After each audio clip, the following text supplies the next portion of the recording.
সম্মানিত উপস্থিতি, আজকে আমার সংক্ষিপ্ত আলোচনার বিষয়বস্তু হলো সূরা আল কাউসার।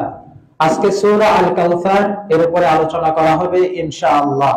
প্রথমত সূরা আল কাউসার এর সংক্ষিপ্ত পরিচিতি আমরা জানব। কুরআনুল কারীমে মোট সূরা রয়েছে 114টি, যার মধ্যে সূরা আল কাউসার এই সূরাটি হলো কুরআনুল কারীমের 108 নম্বর সূরা এবং কুরআনুল কারীমের সবচেয়ে বড় সূরা হচ্ছে সূরা আল বাকারা এবং সবচেয়ে ছোট সূরা হচ্ছে সূরা আল কাউসার।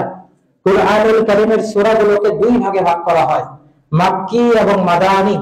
সূরা আল কাউসার এটা হলো মাক্কি সূরা, অর্থাৎ মক্কায় অবতীর্ণ হওয়া, আল্লাহর রাসূলের মক্কার জীবনে অবতীর্ণ হওয়া একটি সূরা। এবং এই সূরাটিতে আয়াত রয়েছে 3টি। এবং এই সূরাটিতে যে কাউসার শব্দটি রয়েছে, এই কাউসার শব্দের অর্থটা আসলে কি? সাহাবী আব্দুল্লাহ ইবনে আব্বাস রাদিয়াল্লাহু আনহু বলেন, আল কাউসারুল খায়রুল কাসীর। কাউসার অর্থ হলো অজস্র কল্যাণ, সীমাহীন কল্যাণ। সূরা বুখারী 4966 নম্বর হাদিস। সাহাবী আব্দুল্লাহ ইবনে আব্বাস রাদিয়াল্লাহু আনহু বলেন, হুয়াল খায়রুল্লাযী আতাহুল্লাহু ইয়্যাহু। এটি এমন একটি কল্যাণ যা আল্লাহ রাব্বুল আলামিন তার নবীকে, তার রাসূলকে দান করেছেন। সুবহানাল্লাহ। তাহলে কাউসার অর্থ হলো অজস্র কল্যাণ, সীমাহীন কল্যাণ।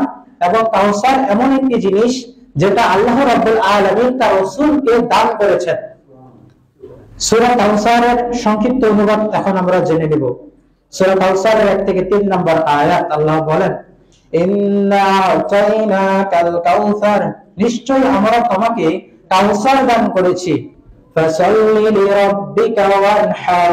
অতএব আপনার প্রতিপালকের উদ্দেশ্যে সালাত আদায় করুন ও কুরবানি করুন। ইন্না শানিয়াকা হুয়াল আবতার।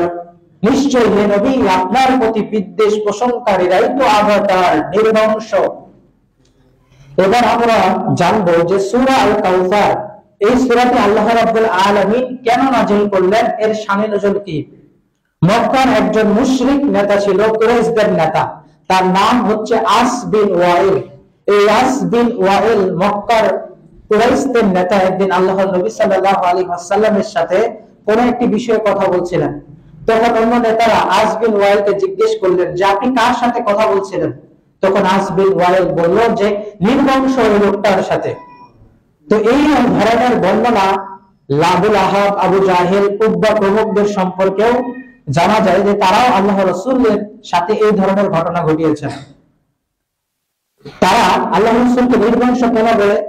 মক্কার জীবনের ঘটনা। নবী সাল্লাল্লাহু আলাইহি ওয়াসাল্লাম এর প্রথম পুত্র খাদিজা রাদিয়াল্লাহু আনহা এর গর্ভজাত, তার নাম ছিল হচ্ছে কাসেম। আল্লাহ রাসূলের প্রথম পুত্রের নাম কি? কাসেম। এই কাসেম মারা গিয়েছিল। তারপরে আল্লাহ রাসূল সাল্লাল্লাহু আলাইহি ওয়াসাল্লামের দ্বিতীয় পুত্র, তার নাম হলো আব্দুল্লাহ। এই আব্দুল্লাহ যখন মারা যায়, তখন মক্কার মুশরিকরা ভাবে যে নবী সাল্লাল্লাহু আলাইহি ওয়াসাল্লাম তো নির্বংশ হয়ে গেল, লেজ কাটা হয়ে গেল, আত্মার হয়ে গেল। এখন নবী সাল্লাল্লাহু আলাইহি ওয়াসাল্লাম এর যেহেতু কোনো পুত্র নেই, সেহেতু নবী সাল্লাল্লাহু আলাইহি ওয়াসাল্লাম যখন মারা যাবে, তখন নবী সাল্লাল্লাহু আলাইহি ওয়াসাল্লাম যে দাওয়াত নিয়ে এসেছে, এই দাওয়াত দেওয়ার মতো কোনো লোক অবশিষ্ট থাকবে না, আর আমরা মুহাম্মাদের হাত থেকে বেঁচে যাব। অর্থাৎ তারা মনে মনে এই কারণে খুশি হয়েছিল যে নবী সাল্লাল্লাহু আলাইহি ওয়াসাল্লামের তো কোনো পুত্র সন্তান নেই, যদি আল্লাহর নবী মারা যায় তাহলে তার দ্বীন প্রচার করার মতো আর কাউকে খুঁজে পাওয়া যাবে না, আর আমরা এই দ্বীন প্রচারক মুহাম্মদ সাল্লাল্লাহু আলাইহি ওয়াসাল্লামের হাত থেকে বেঁচে যাব। নাউজুবিল্লাহ। তখন আল্লাহ রাব্বুল আলামিন তার রাসূলকে সান্ত্বনা প্রদানের জন্য সূরা আল কাউসার নামে একটি সূরা নাযিল করেন। তাহলে সূরা কাউসার কেন নাযিল করা হয়েছে? আল্লাহর নবীকে সান্ত্বনা প্রদানের জন্য আল্লাহ রাব্বুল আলামিন সূরা আল কাউসার নামক একটি সূরা নাযিল করেছেন। এবার আসা যাক তাফসীরে। সূরা কাউসারের 1 নম্বর আয়াত আল্লাহ বলেন, ইন্না আতাইনাকাল কাউসার। নিশ্চয় আমরা তোমাকে কাউসার দান করেছি। কাউসারের ব্যাখ্যা ইবনে আব্বাসের ছাত্র মুজাহিদ রাহিমাহুল্লাহ বলেন, হুয়াল খায়রুল কাসীরু ফিদ দুনিয়া ওয়াল আখিরাহ। কাউসার হলো দুনিয়া ও আখিরাতের অজস্র কল্যাণ, সীমাহীন কল্যাণ। অর্থাৎ আল্লাহ রাব্বুল আলামিন তার রাসূলকে দুনিয়া এবং আখিরাতে অজস্র কল্যাণ, সীমাহীন নিয়ামত দান করেছেন। দুনিয়ার কিছু নিয়ামত আমরা জানবো। যেমন কালেমা শাহাদাত, এই কালেমা শাহাদাতে আমরা কি বলি? আশহাদু আল্লা ইলাহা ইল্লাল্লাহ, আমি সাক্ষ্য দিচ্ছি যে আল্লাহ ব্যতীত সত্য কোনো মাবুদ নেই, ওয়াহদাহু লা শারীকা লাহ, আল্লাহ রাব্বুল আলামিন এক, তার সাথে কোনো কিছুকে শরীক করা যাবে না, ওয়া আশহাদু আন্না মুহাম্মাদান আবদুহু ওয়া রাসূলুহু, এবং আমি এও সাক্ষ্য দিচ্ছি যে মুহাম্মদ সাল্লাল্লাহু আলাইহি ওয়াসাল্লাম আল্লাহর প্রেরিত বান্দা এবং রাসূল। এই যে কালেমা শাহাদাত দেওয়ার সময় আমরা উল্লেখ করে যখন পাঠ করি, কোন ব্যক্তি যখন ইসলাম গ্রহণ করে তখন এই কালেমা শাহাদাত পাঠ করতে হয়। আর এই কালেমা শাহাদাতে আল্লাহর একত্ববাদের ঘোষণা দেওয়ার পরে তার রাসূলের নাম উচ্চারণ করতে হচ্ছে। এই যে আল্লাহর নামের পরে তার রাসূলের নামটা উচ্চারণ করতে হচ্ছে, তাকে রাসূল হিসেবে আল্লাহর বান্দা হিসেবে সাক্ষ্য দিতে হচ্ছে, এটাও দুনিয়াবি কাউসার নিয়ামতের অন্তর্ভুক্ত। 2 নম্বর কাউসার, প্রত্যেকদিন বিভিন্ন মসজিদে আযান হয় না? আজকে আপনাদের এই মসজিদে এই সময় আযান হলো, পাকিস্তানে দেখা যাবে অন্য একটা সময় আযান হচ্ছে, সৌদি আরবে একটা অন্য সময় আযান হচ্ছে। পৃথিবীর যেখানেই আযান হয় না কেন সেখানে একটি বাক্য উচ্চারণ করা হয়, সেটা কি? আশহাদু আন্না মুহাম্মাদার রাসূলুল্লাহ, আমি সাক্ষ্য দিচ্ছি যে মুহাম্মদ সাল্লাল্লাহু আলাইহি ওয়াসাল্লাম আল্লাহর রাসূল। আশহাদু আন্না মুহাম্মাদান রাসূলুল্লাহ, আমি সাক্ষ্য দিচ্ছি যে মুহাম্মদ সাল্লাল্লাহু আলাইহি ওয়াসাল্লাম আল্লাহর রাসূল। এই যে দুনিয়াব্যাপী আল্লাহর রাসূলের নাম উচ্চারণ করা হচ্ছে, এটাও দুনিয়াবি কাউসারের অন্তর্ভুক্ত। তারপরে যখন আযান দেওয়া হলো, আযানের পরে আমরা একটা দোয়া করি, সেই দোয়াতে উল্লেখ করা হয়েছে আতি মুহাম্মাদানিল ওয়াসিলাতা ওয়াল ফাদিলা ওয়া বা'আসহু মাকামান মাহমুদানিল্লাযী ওয়া'আদ্দাতা, মুহাম্মদ সাল্লাল্লাহু আলাইহি ওয়াসাল্লামকে জান্নাতে প্রবেশের মাধ্যম এবং সবার মাঝে বিশেষ সম্মান দান করুন, তাকে সর্বোচ্চ স্থানে পৌঁছে দিন, মাকামে মাহমুদে পৌঁছে দিন, যার ওয়াদা আপনি করেছেন। সুবহানাল্লাহ। তাহলে আযানের পরে দোয়াতে আমরা আল্লাহর রাসূলের নাম উচ্চারণ করছি। তারপরে যখন আমরা ওযু করছি, ওযুর পরে আবার আমরা আল্লাহর নবীর নাম উচ্চারণ করছি।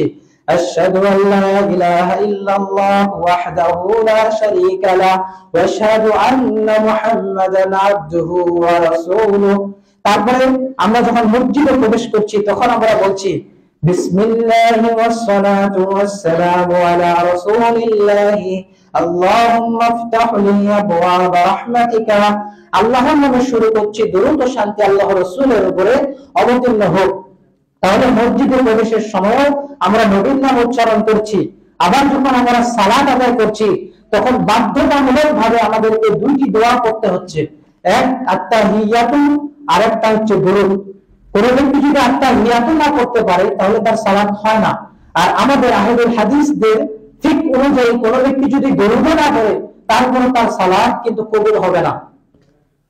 আমরা আত্তাহিয়াতুতে কি বলছি? আত্তাহিয়াতু লিল্লাহি ওয়াস সালাওয়াতু ওয়াত তাইয়্যিবাতু আসসালামু আলাইকা আইয়ুহান নাবিয়্যু ওয়া রাহমাতুল্লাহি ওয়া বারাকাতুহু। হে নবী, আপনার উপর বর্ষিত হোক সালাম, আল্লাহর রহমত ও বরকত সমূহ।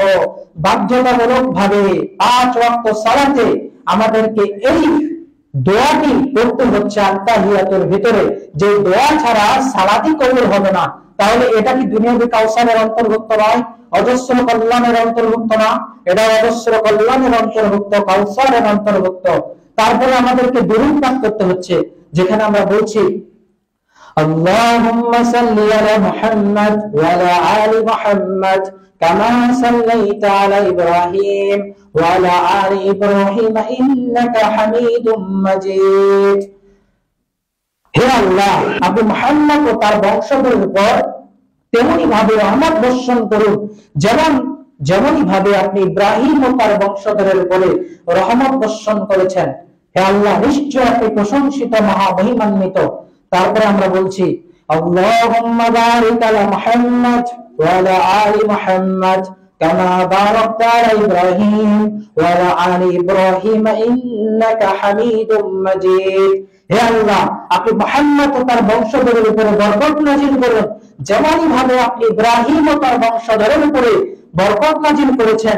নিশ্চয়ই আপনি প্রশংসিত, মহামহিমান্বিত। এই যে বাধ্যতামূলক ভাবে সালাতের মধ্যে আমরা আত্তাহিয়াতু এবং দরুদ পাঠ করছি, এটাও দুনিয়াবি কাউসারের অন্তর্ভুক্ত। সহিহ বুখারী 335 নম্বর হাদিস, আল্লাহর নবী সাল্লাল্লাহু আলাইহি ওয়াসাল্লাম বলেন যে আমাকে এমন 5টি বিষয় দান করা হয়েছে যা আমার পূর্বে অন্য কাউকে দান করা হয়নি, অর্থাৎ অন্য কোনো নবীকে দান করা হয়নি। এই যে আল্লাহ রাব্বুল আলামিন তার নবীকে 5টি বিষয় দান করলেন, যেটা তার পূর্বে কোনো নবীকে দান করেননি, এটাও দুনিয়াবি কাউসারের অন্তর্ভুক্ত। তার ভিতরে একটা কি, যে সমস্ত নবীকে আল্লাহ রাব্বুল আলামিন প্রেরণ করেছিলেন শুধুমাত্র একটি সম্প্রদায়ের নিকটে, কিন্তু আল্লাহর নবীকে প্রেরণ করেছেন গোটা বিশ্ববাসীর জন্য। সূরা আম্বিয়া আয়াত নম্বর 107 আল্লাহ বলেন, ওয়ামা আরসালনাকা ইল্লা রাহমাতাল লিল আলামিন, আর আমি তো তোমাকে প্রেরণ করেছি গোটা বিশ্ববাসীর জন্য রহমত হিসেবে। সুবহানাল্লাহ। যেখানে প্রত্যেকটা নবীকে তার সম্প্রদায়ের জন্য প্রেরণ করা হয়েছে, সেখানে কেবলমাত্র আল্লাহর রাসূলকে প্রেরণ করা হয়েছে গোটা বিশ্ববাসীর জন্য। তিনি শুধুমাত্র মক্কা মদিনার নবী না, তিনি শুধুমাত্র আরবি ভাষাভাষীদের নবী না, তিনি গোটা বিশ্ব জগতের নবী। সুবহানাল্লাহ। তারপর আল্লাহর রাসূলের চরিত্র সম্পর্কে আল্লাহ বলছেন সূরা কালামের 4 নম্বর আয়াতে, ওয়া ইন্নাকা লাআলা খুলুকিন আযীম, নিশ্চয় তুমি মহান চরিত্রের উপরে অধিষ্ঠিত। খুলুকিন আযীম, আল্লাহর রাসূলের যে চরিত্র, এই চরিত্রটাকে আল্লাহ রাব্বুল আলামিন খুলুকিন আযীম, সবচেয়ে মহান চরিত্র, যার উপরে আর কোনো চরিত্র হতে পারে না, সর্বাধিক উত্তম চরিত্র বলে আল্লাহ রাব্বুল আলামিন কুরআনুল কারীমে ঘোষণা দিয়েছেন। সুবহানাল্লাহ। সূরা আম্বিয়ার 21 নম্বর আয়াতে আল্লাহ বলেন, লাকাদ কানা লাকুম ফি রাসূলিল্লাহি উসওয়াতুন হাসানাহ, নিশ্চয় তোমাদের জন্য আল্লাহর রাসূলের মধ্যেই রয়েছে উত্তম আদর্শ, অর্থাৎ সর্বোত্তম আদর্শ নিহিত রয়েছে একমাত্র আল্লাহর রাসূলের মধ্যে, যেটা আল্লাহ রাব্বুল আলামিন কুরআনুল কারীমে নিজেই ঘোষণা দিয়েছেন। আরেকটি দুনিয়াবি কাউসারের অন্তর্ভুক্ত বলবো, সেটা হলো যে আমরা যদি কোনো ইবাদত করি, সেই ইবাদতটি কার মতো হতে হবে? মুহাম্মদুর রাসূলুল্লাহ সাল্লাল্লাহু আলাইহি ওয়াসাল্লামের মতো হতে হবে। যদি তাকে অনুসরণ না করে ইবাদত করি, তাহলে সেই ইবাদত কিন্তু গ্রহণযোগ্য হবে না। সূরা মুহাম্মদ সূরা নম্বর 47 আয়াত নম্বর 33 আল্লাহ বলেন, ইয়া আইয়ুহাল্লাযীনা আমানু আতিউল্লাহা ওয়া আতিউর রাসূলা ওয়া লা তুবতিলু আমালাকুম, হে ইমানদারগণ, তোমরা আল্লাহর আনুগত্য করো ও তার রাসূলের আনুগত্য করো, আর তোমরা তোমাদের আমলসমূহকে বিনষ্ট করো না। অর্থাৎ যদি আমরা কোনো ইবাদত করি আর সেই ইবাদতটি যদি আল্লাহর রাসূলের তরিকায় তার পদ্ধতি অনুযায়ী না হয়, তাহলে সেই ইবাদতটিও আমাদের গ্রহণযোগ্য হচ্ছে না, তাহলে এটাও দুনিয়াবি কাউসারের অন্তর্ভুক্ত। এরকম অসংখ্য দুনিয়াবি কাউসার রয়েছে যেটা আল্লাহ রাব্বুল আলামিন তার রাসূলকে দান করেছেন। এবার আসা যাক আমরা কিছু আখিরাতের কাউসার সম্পর্কে জানি। সর্বাধিক বিশুদ্ধ তাফসীর অনুযায়ী কাউসার বলতে যে জিনিসটিকে বোঝানো হয়, সুনানে ইবনে মাজাহ 4334 নম্বর হাদিসের বর্ণনা, আল্লাহর রাসূল সাল্লাল্লাহু আলাইহি ওয়াসাল্লাম বলেন, আল কাউসারুন নাহরুন ফিল জান্নাতি, কাউসার হলো জান্নাতের একটি নহর, ঝর্ণা। হাফাতাহু মিন জাহাবিন, এর উভয় তীর হলো স্বর্ণপাত দিয়ে মোড়ানো। মাজরাহু ওয়াল ইয়াকুতি ওয়াদ-দুররি তুরবাতুহু, এর পানি প্রবাহিত হয় নীলকান্ত মণি ও মুক্তার উপর দিয়ে। আতিয়াবু মিনাল মিসকি, এর মাটি হলো কস্তুরীর চেয়ে সুগন্ধিযুক্ত। ওয়া মাউহু আহলা মিনাল আসালি, পানি মধুর চেয়ে সুমিষ্ট। ওয়া শাদ্দু বায়াদান মিনাশ শালজি, এর পানি হচ্ছে বরফের চেয়ে অধিক সাদা। সুবহানাল্লাহ। অন্য একটি বর্ণনায় পাওয়া যায় যে কাউসারের পানি দুধের চেয়ে অধিক সাদা। সুবহানাল্লাহ। সহিহ বুখারী 4964 নম্বর হাদিসের বর্ণনা, আল্লাহর নবী সাল্লাল্লাহু আলাইহি ওয়াসাল্লামের আকাশের দিকে মিরাজ হলে তিনি বলেন, আতাইতু আলা নাহরিন, আমি একটি নদীর কাছে এসে পৌঁছলাম। হাফাতাহু কিবাবুল লূর ওয়াল মুজাওয়াফি ফাকুলতু, যার দুধারে মণিমুক্ত খচিত অসংখ্য গম্বুজ রয়েছে। আমি জিজ্ঞেস করলাম, মা হাযা ইয়া জিবরিল, হে জিবরিল এটা কি? ক্বালা হাযাল কাউসার, তিনি বলেন এটা হচ্ছে কাউসার। সুবহানাল্লাহ। তাহলে এই দুটি হাদিস থেকে আমরা কয়েকটা বিষয় জানলাম। আল্লাহ রাব্বুল আলামিন তার রাসূলকে কাউসার দান করেছেন। এই কাউসার মূলত একটি নদী, ঝর্ণা, এই কাউসার এর পানি প্রবাহিত হবে নীলকান্ত মলিন মুক্তার উপর দিয়ে, এবং এর যে পানিটা রয়েছে এর পানিটা মধুর চেয়ে সুমিষ্ট। এই পানিটা এর যে মাটি রয়েছে এর মাটিটা হচ্ছে কস্তুরীর চেয়ে সুগন্ধিযুক্ত, অর্থাৎ পৃথিবীর সবচেয়ে ভালো সুগন্ধির থেকেও সুগন্ধিযুক্ত হচ্ছে সেই কাউসারের মাটির সুগন্ধ। সুবহানাল্লাহ। এর যে পানি রয়েছে এর পানিটা হবে দুধের চেয়ে অধিক সাদা, বরফের চেয়ে অধিক সাদা। আর এই নদীটার দুধারে মণিমুক্ত খচিত অসংখ্য গম্বুজ থাকবে। তাহলে আমরা কাউসার, আল্লাহ রাব্বুল আলামিন তার রাসূলকে যে কাউসার দান করেছেন, যে কাউসারটা জান্নাতে রয়েছে, এই কাউসারের বর্ণনা আমরা দুইটি হাদিস থেকে জানলাম। এবার একটি প্রশ্ন আমাকে করে থাকে, সেই প্রশ্নটা হলো যে আল্লাহর রাসূল আমাদেরকে যে হাউজে কাউসার থেকে পানি পান করাবেন, এই হাউজে কাউসার তো থাকবে কিয়ামতের ময়দানে, তাই না? আল্লাহর রাসূল যে আমাদেরকে পানি পান করাবেন যে হাউস থেকে, এই হাউস থাকবে কিয়ামতের ময়দানে। আর আল্লাহ রাব্বুল আলামিন তার রাসূলকে যে হাউজে কাউসার, নাহরুল কাউসার, যে নহর নদী দান করেছেন, এই নদীটা হচ্ছে জান্নাতে। তাহলে তিনি কিভাবে কিয়ামতের মাঠ থেকে তার উম্মতকে পানি পান করাবেন? এটি একটি হাদিসে উল্লেখ করা হয়েছে, সেই মুসলিমের হাদিস। আবু যার গিফারি রাদিয়াল্লাহু আনহু থেকে বর্ণিত, কুলতু ইয়া রাসূলুল্লাহ, আমি আল্লাহর রাসূল সাল্লাল্লাহু আলাইহি ওয়াসাল্লামকে প্রশ্ন করলাম, মা আনিয়াতুল হাউজি, হাউজের পাত্র কত হবে? ক্বালা, তিনি বললেন, ওয়াল্লাযী নাফসু মুহাম্মাদিন বিয়াদিহি, যার পর্যায়ে মুহাম্মাদের প্রাণ তার শপথ করে বলছি, সেই হাউজের পাত্র মেঘবিহীন আধার রাতের আকাশের নক্ষত্র তারকারাজির চাইতেও বেশি হবে। সুবহানাল্লাহ। তারপর আল্লাহ নবী বলছেন, আনিয়াতুল জান্নাতি, সেসব পাত্র হলো জান্নাতের ওই পাত্র। মান শারিবা মিনহা, যে ব্যক্তি ওই পাত্র হতে পান করবে, লাম ইয়াজমা খিরামা আলাইহি, শেষ পর্যন্ত ওই ব্যক্তি আর তৃষ্ণার্ত হবে না। সুবহানাল্লাহ। তাহলে আমরা বুঝলাম যে এই যে হাউসটা থাকবে কিয়ামতের ময়দানে, এই হাউসের চারপাশে কিছু পাত্র থাকবে, সেই পাত্রগুলো জান্নাতের পাত্র, যে পাত্রগুলোর দ্বারা আল্লাহর নবী তার রাসূলকে পানি পান করাবেন। এখন সেই হাউজের মধ্যে পানি কিভাবে আসবে? ইয়াসকুবু ফীহি মিজাবান মিনাল জান্নাতি, সেই হাউজের মধ্যে জান্নাত হতে প্রবাহিত দুটি নালার সংমিশ্রণ থাকবে, অর্থাৎ দুইটি নালা থাকবে, যে নালার মাধ্যমে জান্নাত থেকে যে কাউসার রয়েছে, এই কাউসারের পানিটা কিয়ামতের ময়দানে যে হাউজে কাউসার রয়েছে এই হাউজে এসে পড়বে। আর আল্লাহর নবী পাত্রের মাধ্যমে তার উম্মতকে পানি পান করাবেন।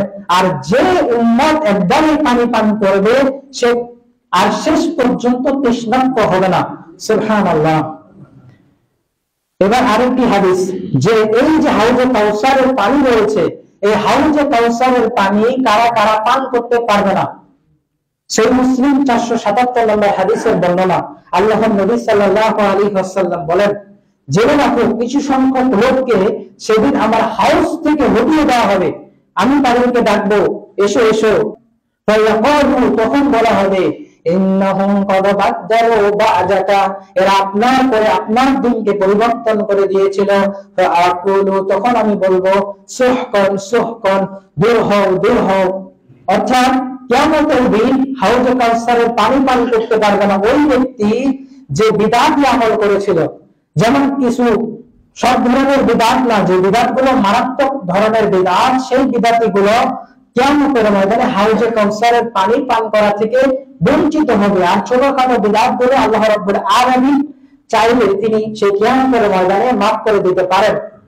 আল্লাহ চাইলে বড় বিদআতগুলো মাফ করতে পারেন, কিন্তু যদি মাফ না করেন তাহলে হাউজে কাউসারের পানি থেকে আপনারা কিন্তু বঞ্চিত হবেন।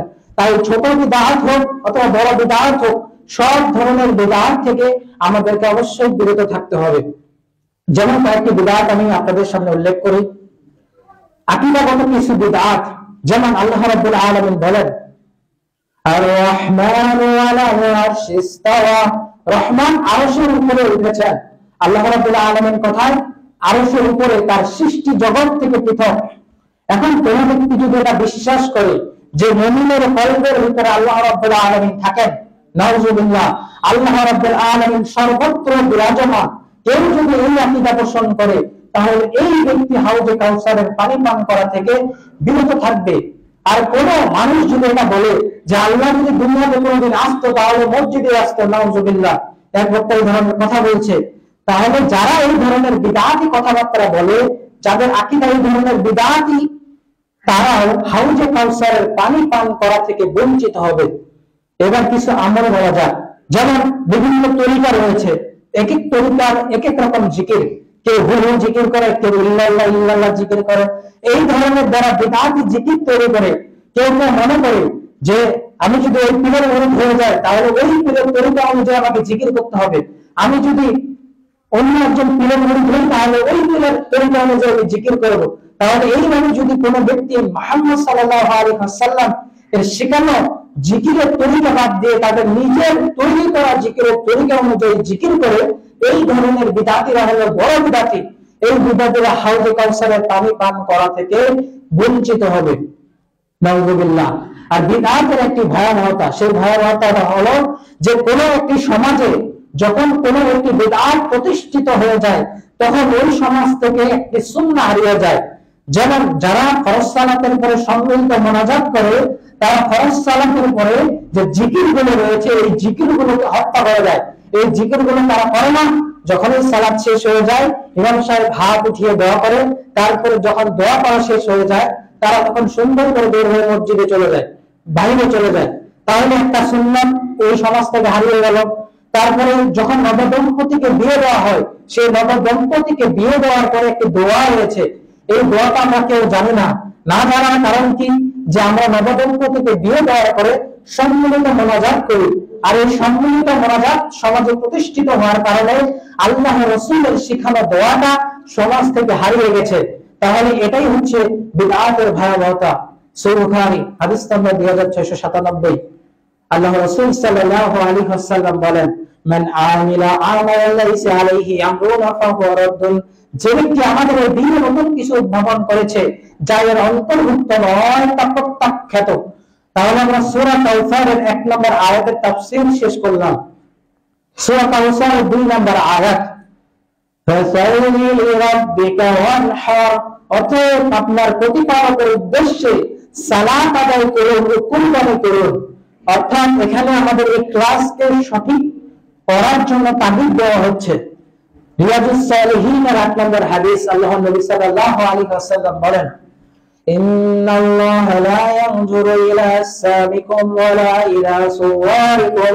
নিশ্চয় আল্লাহ রাব্বুল আলামিন তোমাদের দেহ এবং তোমাদের আকৃতি দেখেন না, ওয়ালাকিন ইয়ানজুরু ইলা কুলুবিকুম ওয়া আমালিকুম, বরং তিনি তোমাদের অন্তর এবং আমল দেখেন। আল্লাহ রাব্বুল আলামিন এটা দেখেন না যে কোন ব্যক্তিটা দেখতে ফর্সা, কোন ব্যক্তিটা দেখতে কালো, কোন ব্যক্তিটা দেখতে বাঙালি মানুষের মতো।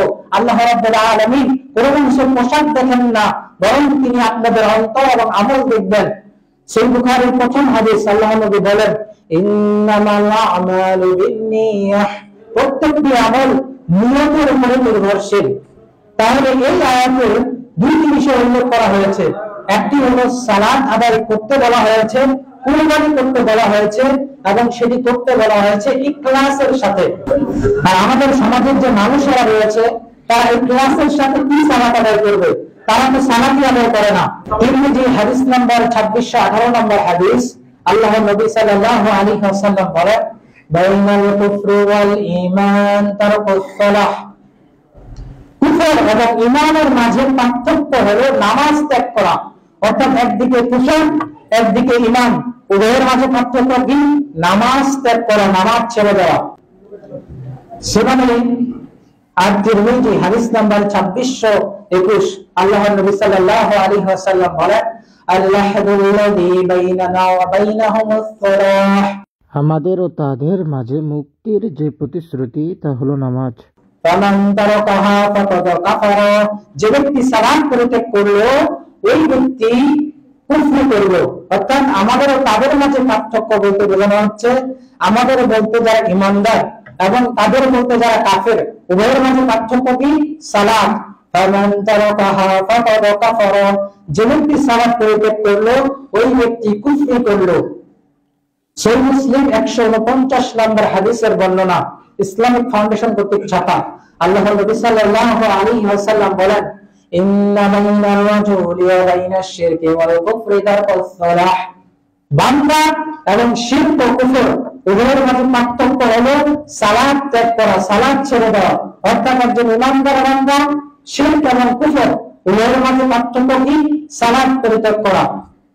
সুনানে নাসাই 465 নম্বর হাদিসের বর্ণনা, আল্লাহর নবী সাল্লাল্লাহু আলাইহি ওয়াসাল্লাম বলেন, ইন্না আউওয়ালা ইহসাবু বিহিল আবদু বিসসালাতিহি, কিয়ামতের দিন সর্বপ্রথম তার বান্দা থেকে সালাতের হিসাব নেওয়া হবে। ফাইন সালাহাত ফাকাদ আফলাহা ওয়া আনজাহা, সালাত যা ঠিকমতো আদায় হয়ে থাকবে ওই ব্যক্তি মুক্তি পাবে, এবং সালাত যা ঠিকমতো আদায় না হয়ে থাকবে ওই ব্যক্তি ক্ষতিগ্রস্ত, ধ্বংস হবে। অর্থাৎ সালাত যদি ঠিকমতো না আদায় করে থাকেন তাহলে আপনি ক্ষতিগ্রস্ত এবং ধ্বংস হবেন। সূরা মুদ্দাসসির 74 নম্বর সূরা 42 থেকে 43 নম্বর আয়াতে আল্লাহ বলেন, মা সালাকাকুম ফি সাকার, কিসে তোমাদেরকে জাহান্নামের আগুনে প্রবেশ করালো? ক্বালু, তারা বলবে, লাম নাকু মিনাল মুসাল্লিন, আমরা সালাত আদায়কারীদের অন্তর্ভুক্ত ছিলাম না। তাহলে এই আয়াতে আল্লাহ রাব্বুল আলামিন ইখলাসের সাথে সালাত আদায় করতে বলেছেন এবং কুরবানি করতে বলেছেন। অনেকে কুরবানি কিন্তু আল্লাহ রাব্বুল আলামিনের উদ্দেশ্যে করে না, জিনদেরকে খুশি করার উদ্দেশ্যে করে থাকে। নাউজুবিল্লাহ। আর আল্লাহ বলছেন সূরা আন-আনামের 162 নম্বর আয়াতে, কুল ইন্না সালাতি ওয়া নুসুকি ওয়া মাহইয়ায়া ওয়া মামাতি লিল্লাহি রাব্বিল আলামিন, বলো নিশ্চয় আমার সালাত, আমার কুরবানি, আমার জীবন, আমার মৃত্যু আল্লাহর জন্য, যিনি সকল সৃষ্টির রব, তার কোনো শরীক নেই। অর্থাৎ আমাদেরকে ইখলাসের সাথে সালাত এবং কুরবানি এটা আমাদেরকে করতে হবে।